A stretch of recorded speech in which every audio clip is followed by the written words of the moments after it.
Hi there, I'm Tom Field. I'm Senior Vice President of Editorial with Information Security Media Group. Very pleased to welcome you to today's session, which is entitled 5 Critical Controls for Process Manufacturing Cybersecurity. Presenters today include Gloria Cedillo. She's Senior Industrial Consultant with Dragos, and she's joined by Mike Hoffman, Principal Industrial Consultant with Dragos. Now, some background on our conversation today.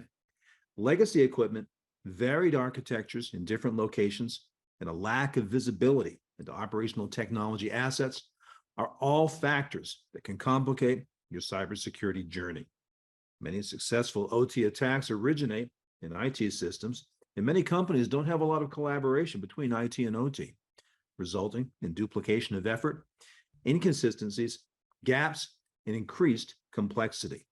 Validated systems can't be patched or updated often because every minute your operation is shut down represents thousands of dollars in deferred or lost revenue. It's difficult to make smart decisions about vulnerabilities, prioritize what matters, and keep all your facilities on the same page with a strong cybersecurity strategy. Well, backed by decades of rich industry-specific experience in OT cybersecurity, Dragos has developed a report entitled 5 Critical Controls for Effective OT Cybersecurity, detailing the 5 most important components of your cybersecurity journey. During this session, our experts from process industries will share their insights about the challenges unique to process manufacturing and proven methods of becoming more resilient. Look forward to this discussion. I'm sure you will as well. Now, some background on my organization, Information Security Media Group. We're a global education and intelligence firm. We're 16 years old and based in Princeton, New Jersey in the US. You may know us, of course, by one or more of our 34 media properties. These include Bank Info Security, Healthcare Info Security, and Data Breach Today. In all, we reach an audience of over 1 million security leaders globally, and we offer them a daily diet of news, analysis, research, events, and educational programs just like this one. Now, some housekeeping notes. 1, if you have any questions for our panelists during the course of this discussion, you can submit them anytime by the chat window on your screen. I likely can't get to every question today, but I'll tell you this, for every question we can't answer, we'll get a response back to you via email. Should you encounter any technical issues while viewing today's webinar, please take down the email address on your screen. If you write to webinars@ismg.io, we've got support staff standing by to help. Also, a reminder, today's webinar is copyrighted material. It's meant for today's session and individual study purposes only.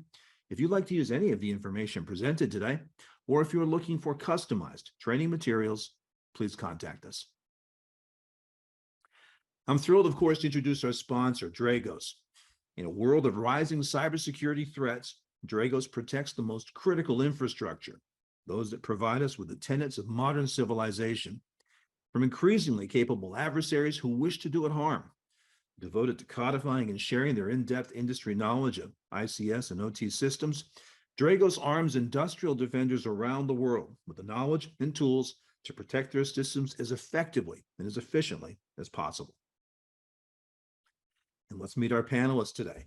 Gloria Cedillo is a senior industrial consultant at Dragos, where she interfaces with customers to perform assessments using the Dragos platform to evaluate architectures, network vulnerabilities, gap analysis, tabletop exercises, and much more.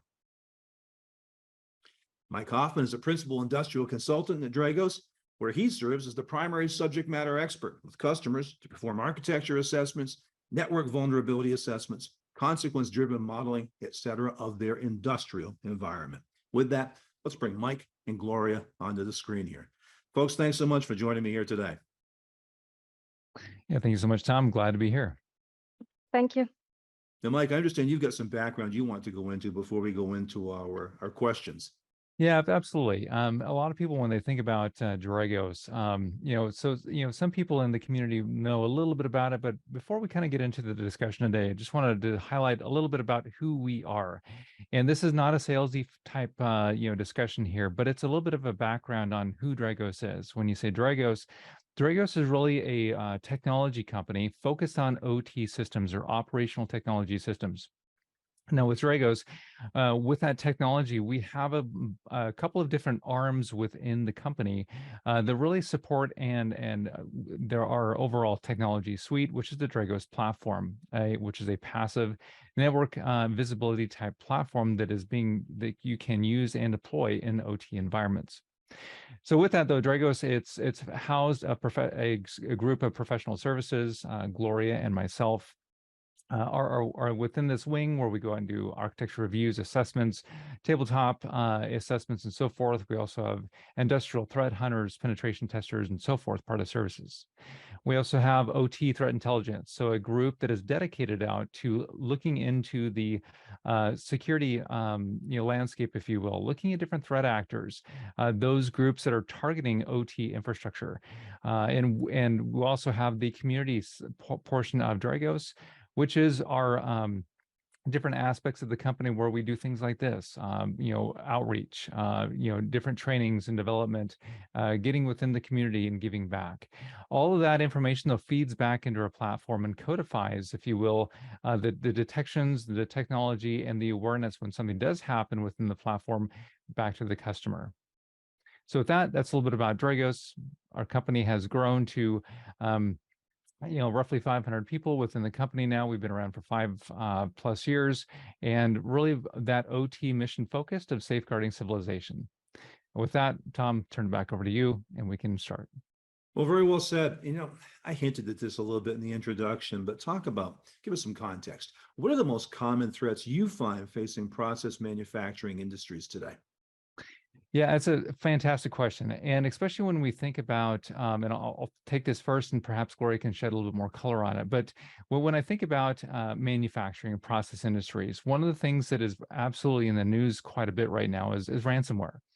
And you may think about, so ransomware, why is that a problem for manufacturing or process industries? Aren't those systems disconnected? Aren't those systems isolated from business and so forth? And we find as we go out in the field and do assessments and so forth, that's absolutely not the case. We may get into that discussion a little bit more.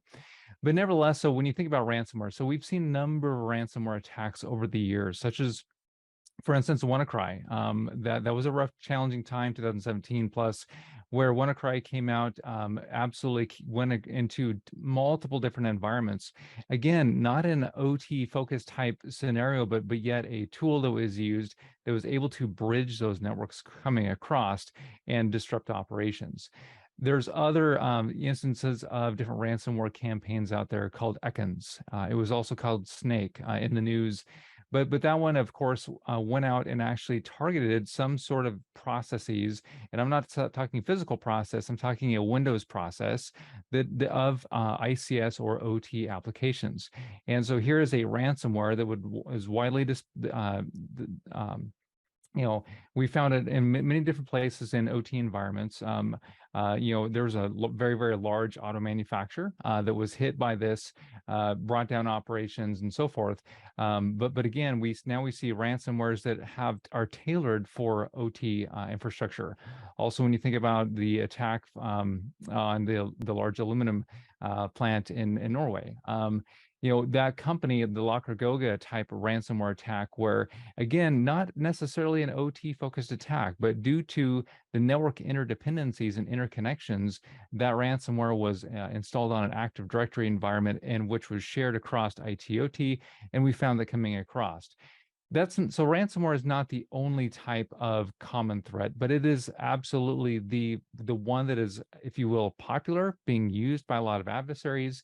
And so that's actually one, when we get into working with customers, Gloria and I do a lot of tabletop scenarios, and we focus a lot on ransomware because a company needs to be able to identify and respond to those ransomware type of attacks. Gloria, I'm not sure if you have anything to add on that one. No, I think you did it right. Okay. Well, I have a follow-up question. Absolutely. So if a cyber incident happens in a manufacturing facility, when a cyber incident happens, what are some of the potential impacts to the business? I wonder if you could help us understand the risks and potential consequences. Yeah, for sure. So on this one, when we think about the actual impacts, and that is one of the main things, especially when I talk to people about what is the difference between IT and OT. And really, it comes down to the impact. So you think in an IT side, you may lose systems, you may lose servers, and may be housing databases for transactional data and so forth. And it's still, the impact is great, but the impact on those systems isn't a loss of life or an explosion or something physical happening. And that's really the difference between the IT and OT is we're talking physical things going on. So, when a ransomware impact, or when a ransomware does affect these type of environments, you can think of equipment stoppages. You can think of processing halting. You're not manufacturing anymore. Going back to 2014 is a classic example. It's well documented German steel mill attack, but you can see that operational impact was it shut a smelting furnace down, and the steel froze. Had to rebuild the entire furnace. So the impacts on these can be massive and catastrophic. So the first thing that always comes to mind when I think about impacts is operational disruption. Like I said, stopping a manufacturing line, stopping the production of equipment. And a lot of times, if equipment goes down hard, the thing inside of it, what you are making, depending upon what that process is, can freeze up, solidify, harden, whatever. And you have to repair machinery. A robot may be in motion that's delivering parts to somewhere and get damaged because it stops in the wrong location. Numerous types of things can happen. And again, that's just from a stoppage perspective. Again, I was also mentioning there's also the human element. So if a system gets shut down, tripped, or misoperated in a certain way, we've seen in not necessarily manufacturing, but more targeted for a different vertical. But it was absolutely it was an exploit that went over to a safety system. Now, a safety system is one where it looks at the process and tries to understand when something is going out of a operational range, such as too hot or too cold, more or too little pressure. Maybe it's a vacuum and it's preventing a vacuum on a tank. So these systems are there to look at those inputs, and if it sees something going out of operational range, it will trip or shut the system down. We've actually seen different types of a malware campaign where it actually targeted those safety systems in a way to prevent it from shutting down. And that absolutely leads to a loss of life scenario. Now, this isn't always the case, and I hate to talk about loss of life because it always brings kind of that fear, uncertainty, doubt type discussion. And so we have to be careful when we talk about that, because certainly our systems have more ramifications around them than just cyber.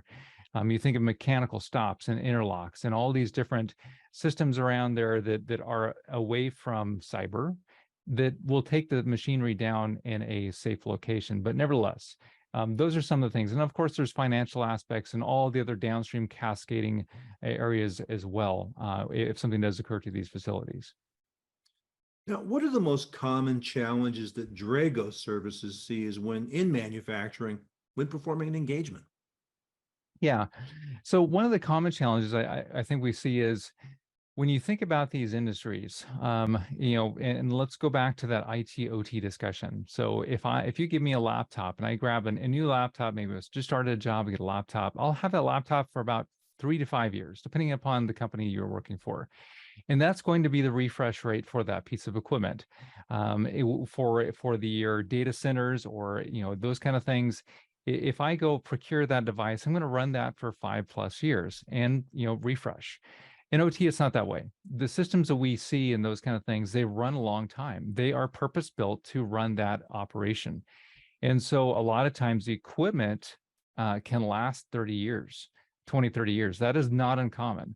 And so when we think about 30 years ago, were we having webinars about cybersecurity 30 years ago? I don't think so. So when you think about that, then, so we're running equipment that was never thought of or designed for security. But yet that is still in production. So that's the stuff that we deal with.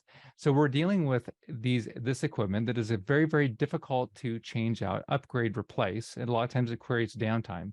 And so when you walk into a plant, a manufacturing plant floor, you look at a lot of times these plants are not brand new. Some of them are, but you look into these plants and they've been slowly upgraded over time. So you're dealing with very, very old equipment that you need to put different mitigating cybersecurity controls around.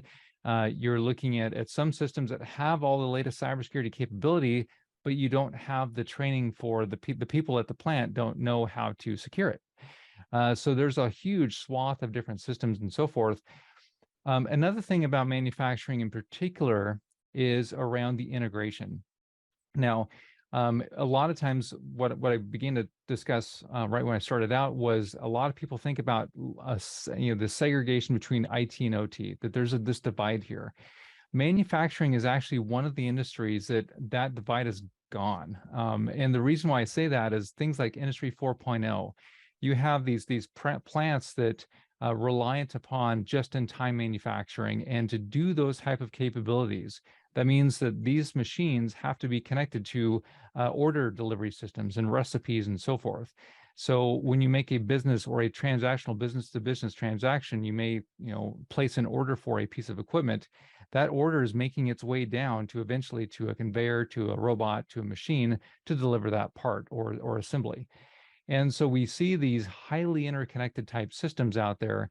And so that is a major challenge, is trying to, again, deal with older equipment, deal with these older networks, and also the convergence between both, and then the highly interconnectedness type of environments that we find.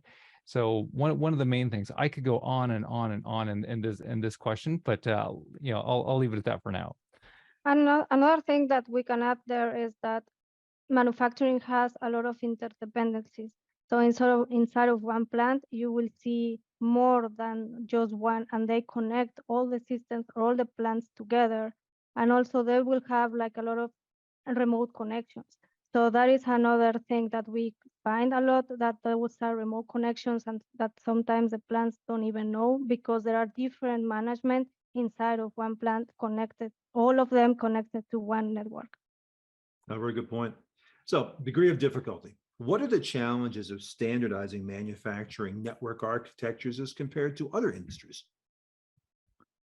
I'll take this, and then maybe Gloria can help out here as well. So when I think about this, is manufacturing. If you look at manufacturing, first of all, manufacturing is a very diverse environment. It's not like going and saying you have a hydroelectric power plant. Those are, again, you can have different ones, but pretty much you're looking at the same type of systems and capabilities and so forth. You look at water, wastewater. You look at oil and gas. You're looking at a refinery. It's pretty much, all refineries are different, but it's pretty much you're going to find the same equipment in there. Manufacturing is that one space where it's all bets are off.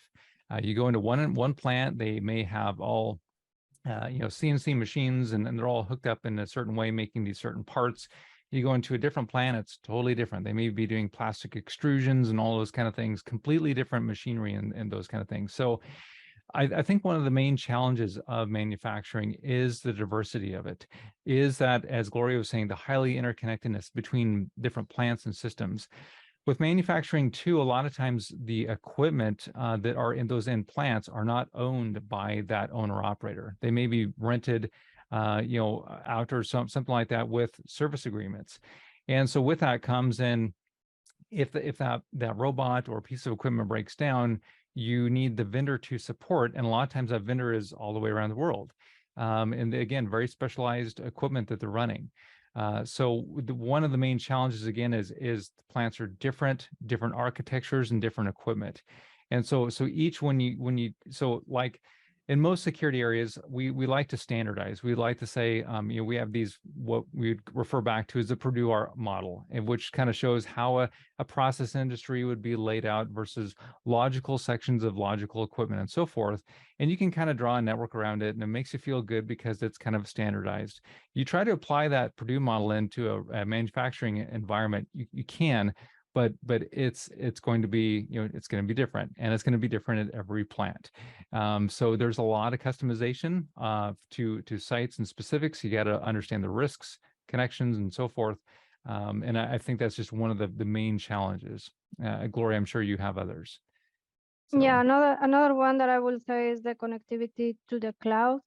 And also, so the cloud will have their own their own security, while the plant will have their own. But there is one connection that you have to take care of that one, and that is when the problems are coming, because is it the plant taking care of that connection, or is it actually the cloud taking care of that one, and how do they have to do it? So that is another issue that they are facing it sometimes. Gloria, question for you. Manufacturing uses a significant amount of third parties and integrators. How does this reliance on third parties and integrators affect OT security within the industry? Well, as Mike said, there are several integrators in the plant. So it's not, so it's like oil and gas will have like maybe one integrator for DCS, or it will be one kind of vendor, or several, but not too much. And in manufacturing, you will find a lot. So it could be like the machines will be like the robots from one vendor, and the other machines is with other vendor, and then they have several lines. And the lines are also having different integrators. Those integrators can come from big vendors, or they come from small facilities. So the awareness for integrators is very different. So it's not because the vendor has a security guideline, the integrator is following that security guideline. And that is a lack that we are finding in right now, because you go to the vendor and the vendor is like, here is my guideline, but the integrators are like unknown about those guidelines. And there is also that lack of requirement between the owners manufacturing and also with the integrators on what are the requirements on security. And another thing about talking about the requirements is that one that we were talking about, how do you connect to your cloud? Those requirements are not like well being established yet. There is no like a standardization to say you need to do this, unless you have to monitor the remote connections. And also the architecture. So one vendor can come on an integrator, start building their own network, and then it comes another line, and then create their own network, and then they put together those networks to a unified networks, and then start just growing without any control. And that is one of the issues that we have found recently. Gloria, do you have any recommendations for manufacturing that they could follow to enhance or even start implementing cybersecurity? Yes, actually, recently it was released the 5 critical controls for ICS OT cybersecurity. So we have a slide for that. I don't know if Mike can. Yes. So these ones are in order. So you there is the way that you create like a scenario, and then is implementing your specific incident response, talking about what scenarios you can have in your plan. So according to what assets you might have there. So you create like scenarios, and then create a TTX, for example, a tabletop exercise. And then from there, you go to a defensible architecture that basically is to create a segmentation in the plant. How do you distribute everything and do the security controls with it? And then we have the monitoring, the network security monitoring, and this is what do you have in your plan? You create like an asset inventory, but actually the assets that you need to have it connected to the network. And from there, then you do the network monitoring analysis, and then you analyze what are the traffic, what is the common traffic that it is coming through your plans or through that network. So if you see that a traffic that is unknown, you will know, and you can take it as an event. And then we have also the remote control. So this one is one that it's actually throwing for manufacturing, because this one is when they connect and you don't, so the plants not always know the connections. So following that monitoring on the remote connections, and checking what remotes do you have, and also what are if you are applying uh, multi-factor authentication when it is possible. And then we go to the key vulnerability management program. So this one is more learn about the vulnerabilities that your plant has. And from there, how are you going to mitigate it? And if you can, for example, apply patching, if those patches can be done immediately or not, but you have to be careful, because it's not like in IT where you can apply them and nothing could happen. in a plan, you can stop the line and it will even worse. So you have to analyze what could happen if you apply certain patches. Oh, very good. This is the money shot. I want our attendees either to take a screenshot or take some notes from this. Mike, before we move on, any commentary you want to add about the 5 critical controls? Yeah, for one of the things is a lot of times when people look at these controls, so again, if you think about controls, a lot of people are familiar with like the top 20 controls, Center for Internet Security top 20, which has now been reduced to top 18. Originally started with SANS. Really, we're working with a controls-based type of a way to improve security postures in organizations. But really what these are is kind of a takeaway driven by a lot of thought leadership from Robin Lee, Tim Conway from SANS, to really focus and hone in and saying, okay, those 18 or so work great for enterprise. The 5 controls here that you're seeing that we're really promoting with Dragos are the ones that you really need to focus on. And a lot of times people will think on the technical side and around like, well, the first thing I need to do is make sure the architecture is right. But honestly, right now, especially with that discussion we just had earlier around ransomware, if you cannot respond to a ransomware event, that's probably where you should start now, and start creating a incident response plan. And this is not a IT response plan that's been copy pasted over. This is something that is very, very focused in on how do you respond in OT environments. And so again, the order of these actually matter because you may have an architecture that is not quite proper, but that's going to take a while, and there's some challenges around re-architecting your environment.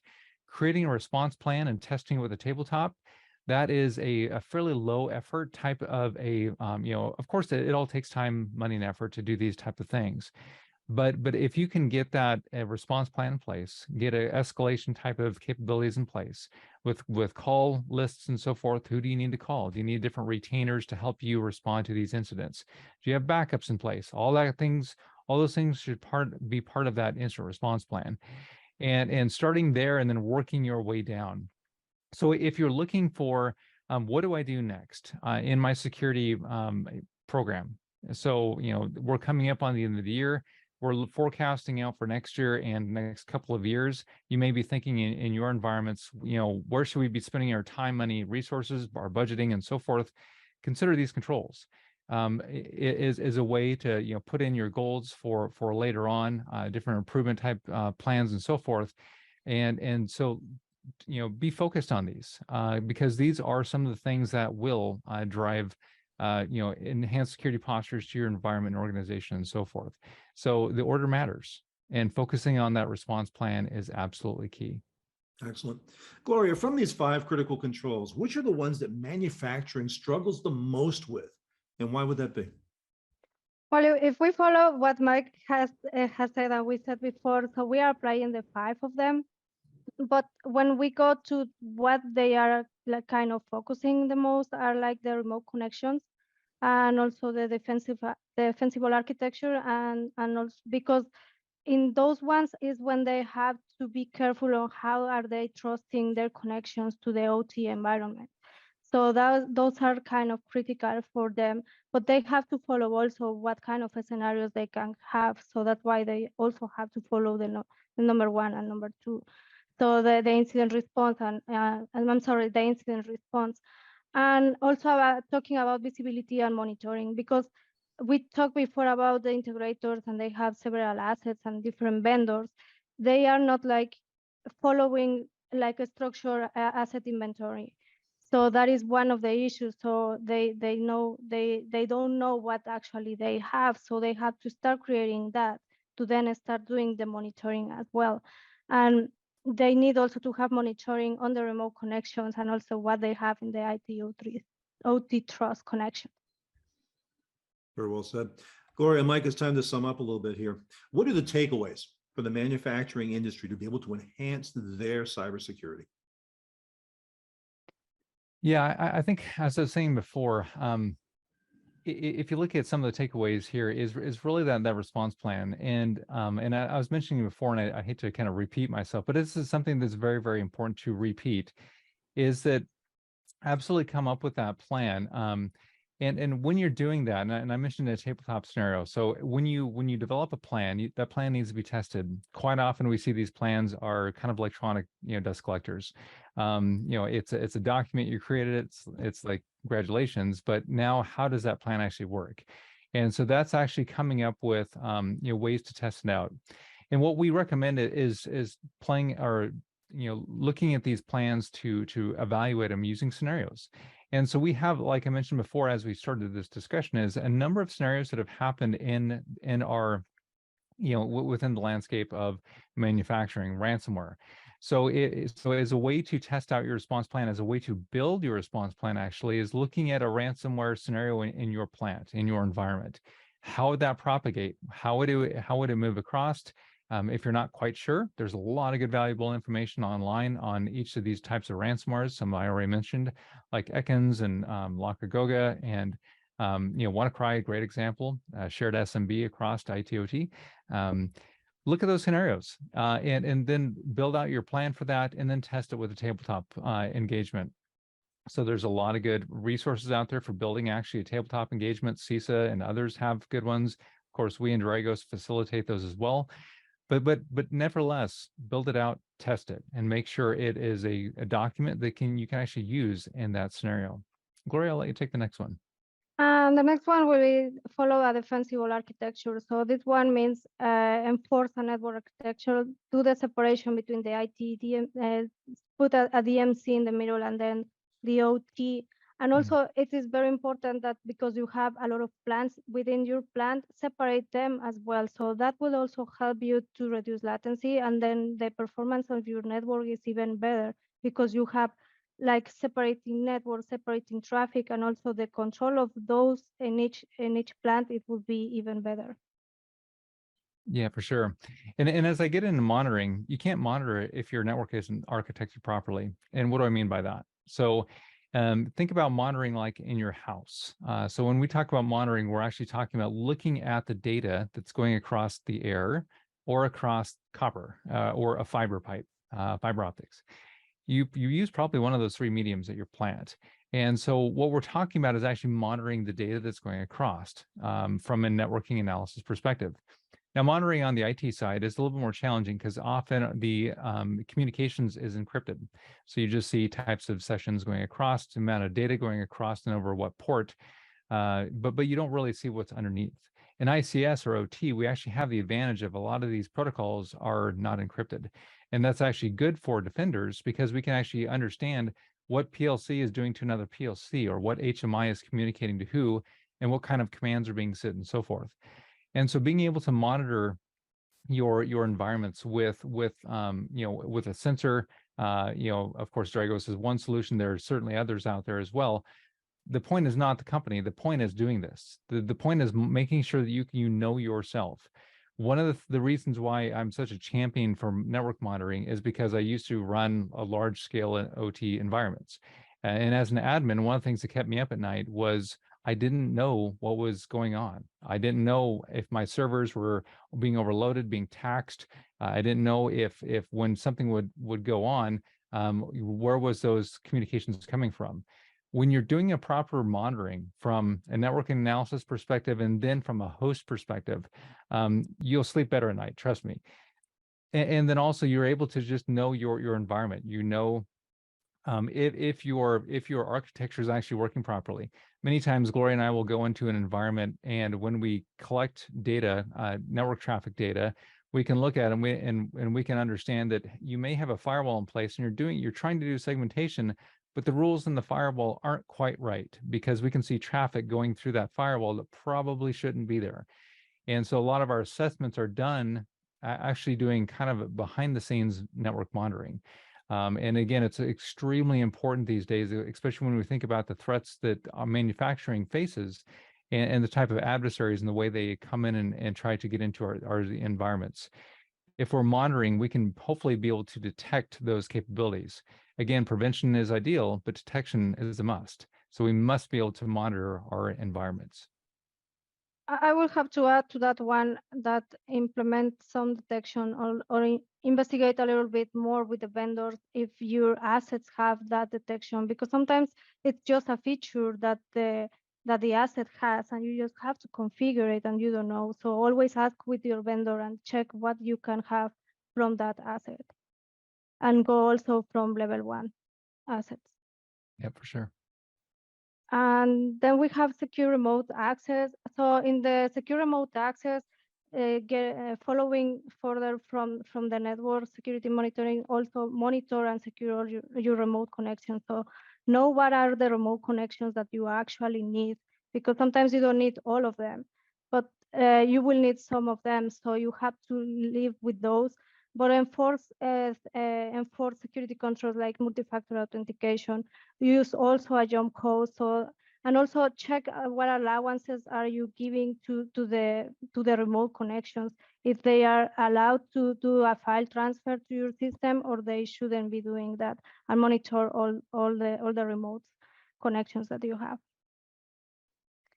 Yeah, absolutely. And one of the things that we've seen, again, we have the opportunity to go into a lot of different environments and look at remote access. And one of the things we have seen is a lot of these trusted connections to vendors.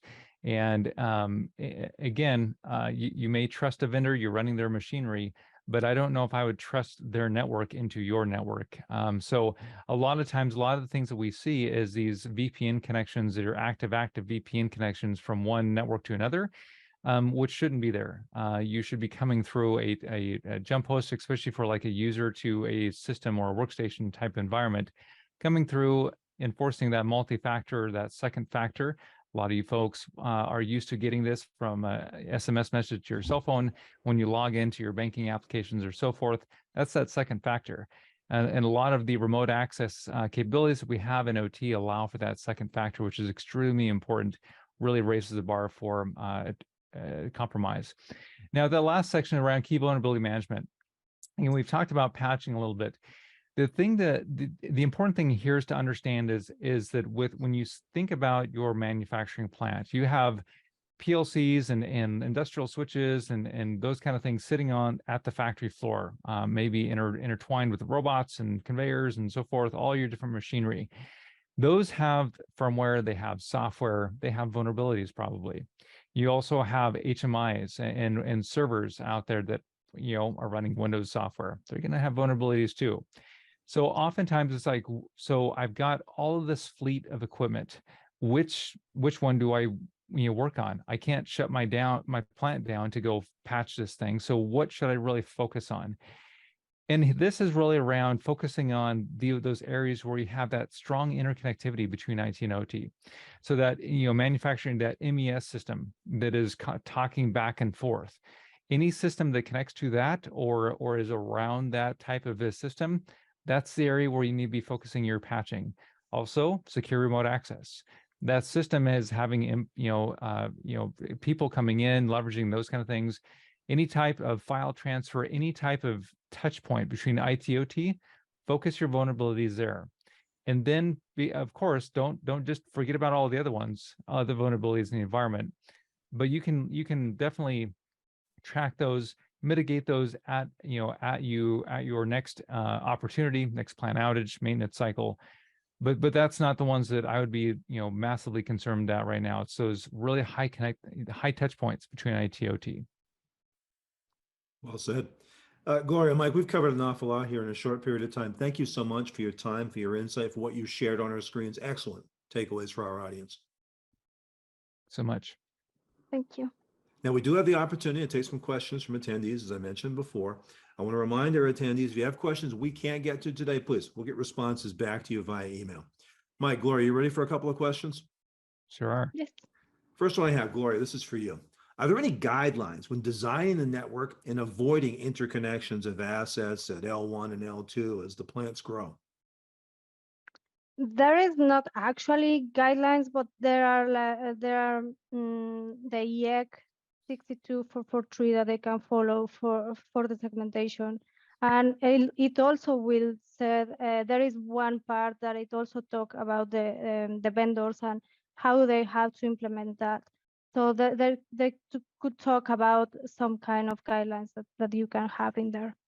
And another thing that it could be is go design around what it is in the level 1 and level 2. And then because those ones are not fully considered, it has to be a little bit more on talking with the vendors and the integrators and give them some awareness. So saying if you are using this vendor, please check their guidelines, and also how do you utilize those strategies. Yeah. Mike, anything you care to add to that? Yeah, actually I do. And so what Gloria described was absolutely perfect. So looking at, again, leveraging IEC 6443, the different zones and conduits to have guidelines as well. But also, looking at, so as Gloria kind of shared, and let me pop up another screen really quick around that segmentation. So, and actually beginning to, and we talked about monitoring before, but the importance of it, but also looking at how different devices are talking to each other. Manufacturing, so a lot of times in security, we like to really constrain communications down to a very, very small level. Only one device should talk to another device. But within manufacturing also, you have timing and high-speed type communications where like multi-robots are moving back and forth. And if you over segment, you can actually cause problems. So in manufacturing, it's one of those industries that you actually do have to maybe shift around your mitigations around, really looking at systems as a whole. How does this system interoperate? And if I begin to chop that system up too far, I may go too far again in security and may actually have operational impacts. So it is very good, especially in manufacturing, to think about the timing and the speed of communications and so forth, and consider security and maybe put protections around type of like kind in systems.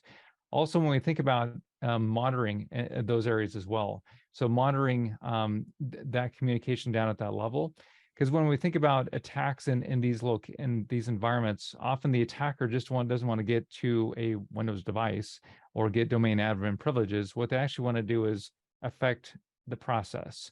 How are they going to do that? They're going to actually compromise whatever is running the process, which could be a PLC or so forth.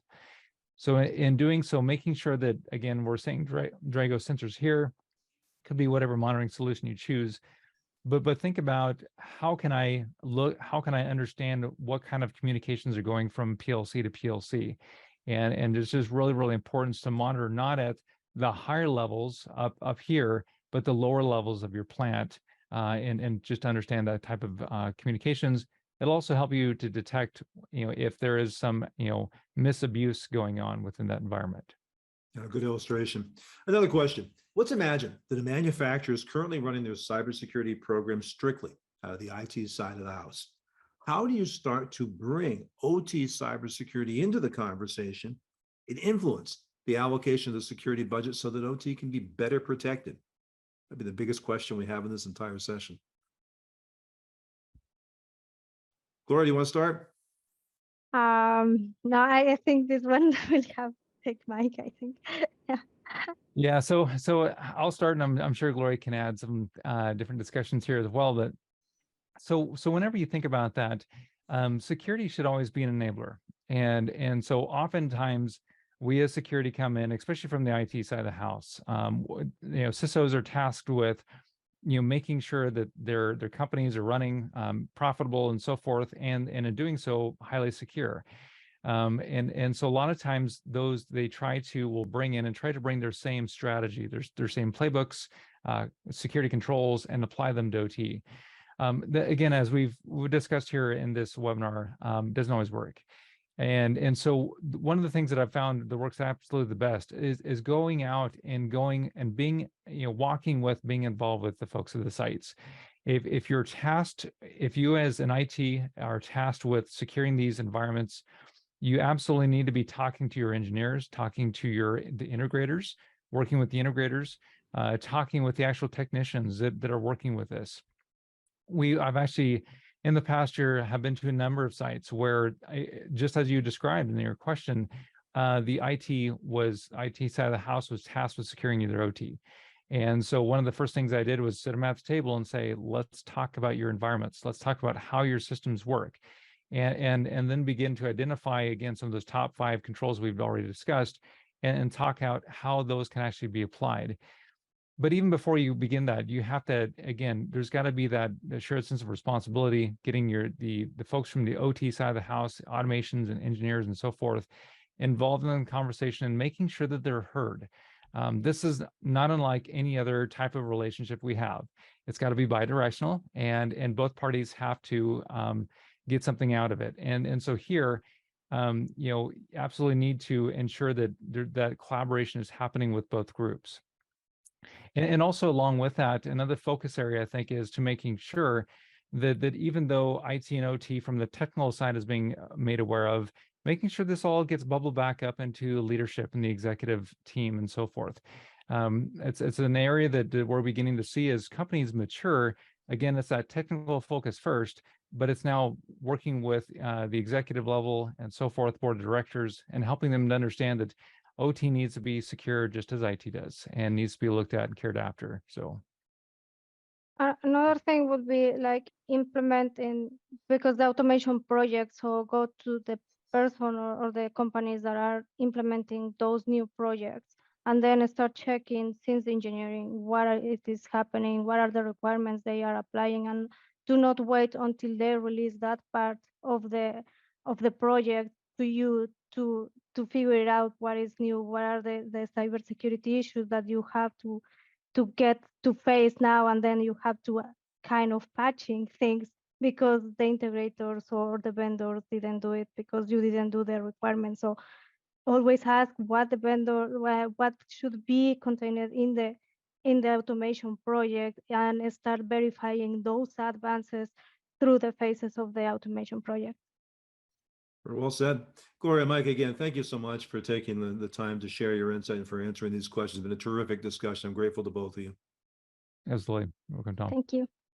To our attendees, thank you for taking time out of your day to attend this session. I do trust that you gained some excellent insight from what was shared here today, and they're even better prepared to help your organization respond to the needs of cybersecurity and to follow these 5 critical controls.